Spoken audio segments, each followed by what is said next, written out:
शादी के बाद बड़े उत्साह के साथ मायके जा रही थी सीमा।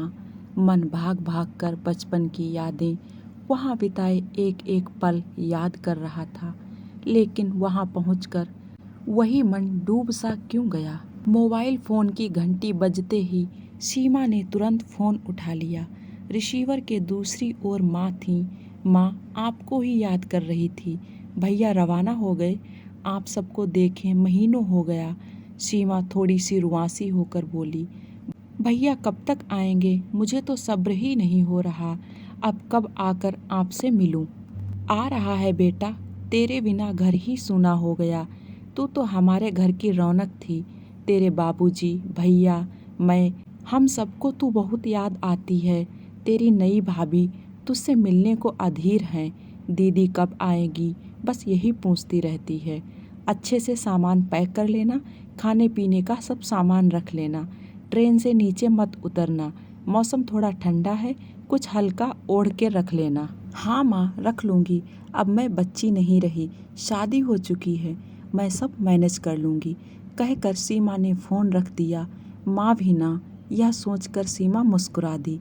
दूसरे दिन सवेरे जल्दी उठकर सीमा ने फाइनल पैकिंग कर ली। सीमा की सास ने आज उसे रसोई से छुट्टी दे दी ताकि वह आराम से सब सामान पैक कर ले।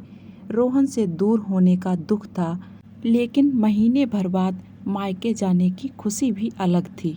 तभी डोर बेल बजी। भैया आप आ गए। भैया को देखकर सीमा की प्रसन्नता देखने लायक थी। सास ने दोपहर का खाना लगाया। पहली बार बहू के भाई की आवभगत में कोई कमी नहीं रखी। आते ही पूरा घर संभाल लिया। सीमा तो हमारे घर के कण कण में रच बस गई है बेटा, इसके जाते ही बहुत अखरेगा। सीमा अपनी तारीफ में सास द्वारा कहे गए शब्दों के बोझ के नीचे दबे जा रही थी। जी माँ जी, सास के पांव छूकर विदा ली। रोहन ने भैया सीमा को रेलवे स्टेशन तक छोड़ दिया। सीमा और उसके भैया की शादी में 2 दिनों का अंतर था। पहले भाभी घर में आई, एक दिन बाद सीमा की विदाई। ज़्यादा दिन तक साथ नहीं रह सके, दोनों अपनी अपनी शादी में व्यस्त थीं। आज सीमा शादी के 1 महीने बाद मायके में रहने जा रही है। दूर भी तो इतना भेज दिया, बार बार जल्दी से मायके आ भी नहीं सकते। ट्रेन की दूरी तो बहुत खल रही थी। काफ़ी उत्साहित थी सबसे मिलने के लिए। शादी के बाद रस्मों रिवाज, रिश्तेदारों के यहाँ आने जाने में ही वक्त निकल गया।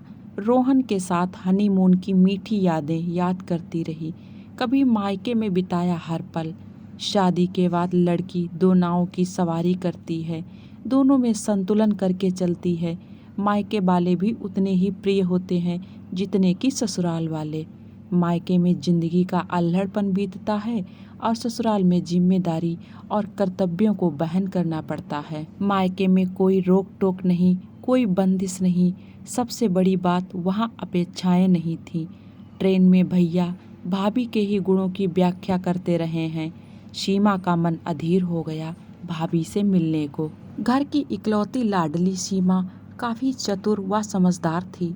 माँ की बीमारी के चलते सारे घर की जिम्मेदारी सीमा के कंधों पर थी। कौन सी चीज़ कहाँ रखनी है, कौन सा सामान किस तरह से घर में सेट करना है, अमुक चादर बेड पर जचेगी या नहीं, अमुक टेबल कमरे के किस कॉर्नर में रखें, गमले में आज कौन से फूल महकेंगे, सुबह के नाश्ते से लेकर रात के खाने में क्या बनेगा, सब सीमा के फैसले से होता था।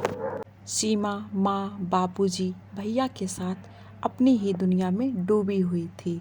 एकाएक उसे आभास हुआ कि घर में उसकी शादी की चर्चा होने लगी। रोज कहीं न कहीं बाबूजी लड़का देखकर आते। उस दिन जब बुआ आई थी, समझा रही थी, लड़की को सही वक्त पर उसके घर भेज दो, यह घर तो पराया है, एक दिन तो उसे यह घर छोड़कर जाना ही है। बुआ की बात कानों से सुनी, तभी से सीमा की सांस ऊपर नीचे हो गई। क्यों?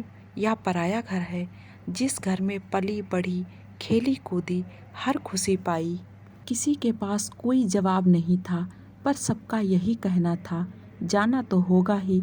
आखिर सबके समझाने पर सीमा मान गई, पर उसने शर्त रखी, कि वह बीमार माँ को छोड़कर नहीं जाएगी। पहले भैया की शादी भी कीजिए। शर्त मान ली गई। संयोग से सुयोग्य लड़की भी मिल गई। ज्यों-ज्यों मायका नज़दीक आ रहा था, वैसे ही सीमा की बेचैनी भी बढ़ने लगी। आखिर उसका घर दिख गया। रोम रोम पुलकित हो गया। भैया ने जैसे ही सामान उतारा, सीमा ने घर के आंगन में पाँव रखा, चौंक गई। बाहर आंगन में जो छोटा सा बगीचा उसने तैयार किया था, सुबह शाम पानी डाला करती थी, जहाँ बैठकर अक्सर पढ़ाई किया करती थी, कितनी मेहनत से तरह तरह के पौधे लगाए थे, उसके बगीचे का नामो निशान नहीं था।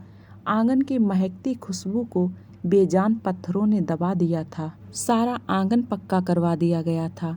भैया ने सीमा के चेहरे के भाव पढ़ लिए। दबी जबान में बोले, या तुम्हारी भाभी ने कहा, सारा घर मिट्टी से सन जाता है, वैसे भी तुम्हारे जाते ही सारे फूल मुरझा गए थे। उतरे चेहरे से सीमा अंदर ड्राइंग रूम में पहुंची। माँ भाभी से मिली। भाभी चाय नाश्ते में जुट गई। ड्राइंग रूम का नक्शा ही बदल गया। सीमा की पेंटिंग्स दीवार से उतार कर घर के पिछवाड़े तक जा पहुंची। भाभी की बनाई पेंटिंग से रूम सज रहा था।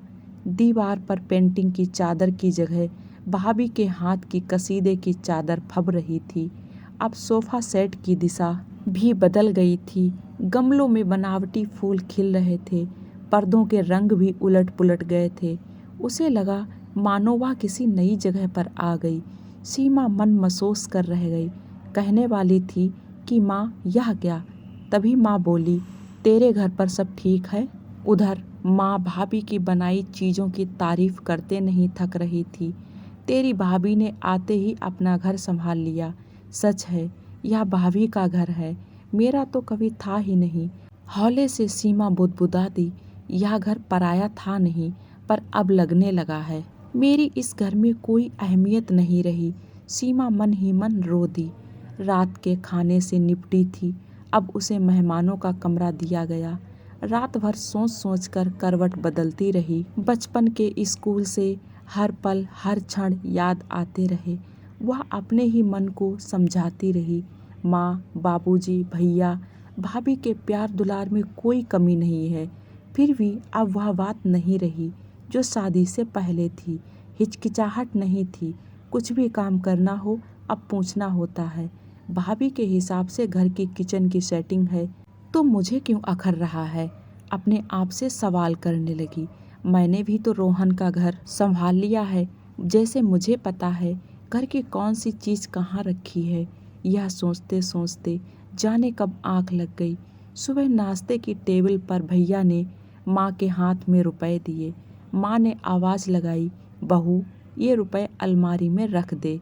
सीमा ने रुपए से एकाएक नज़र चुरा ली।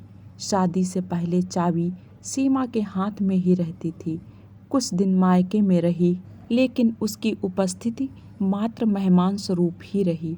उसे महसूस हुआ शादी के बाद लड़की ही नहीं, उसकी तमाम चीज़ें, शौक, पसंद भी पराये हो जाते हैं।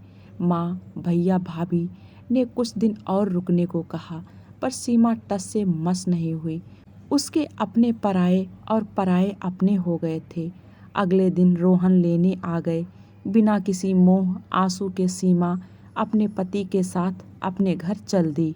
दोस्तों, आप लोगों की क्या राय है कि लड़कियों का असली घर कौन सा होता है, मायका या उसका ससुराल?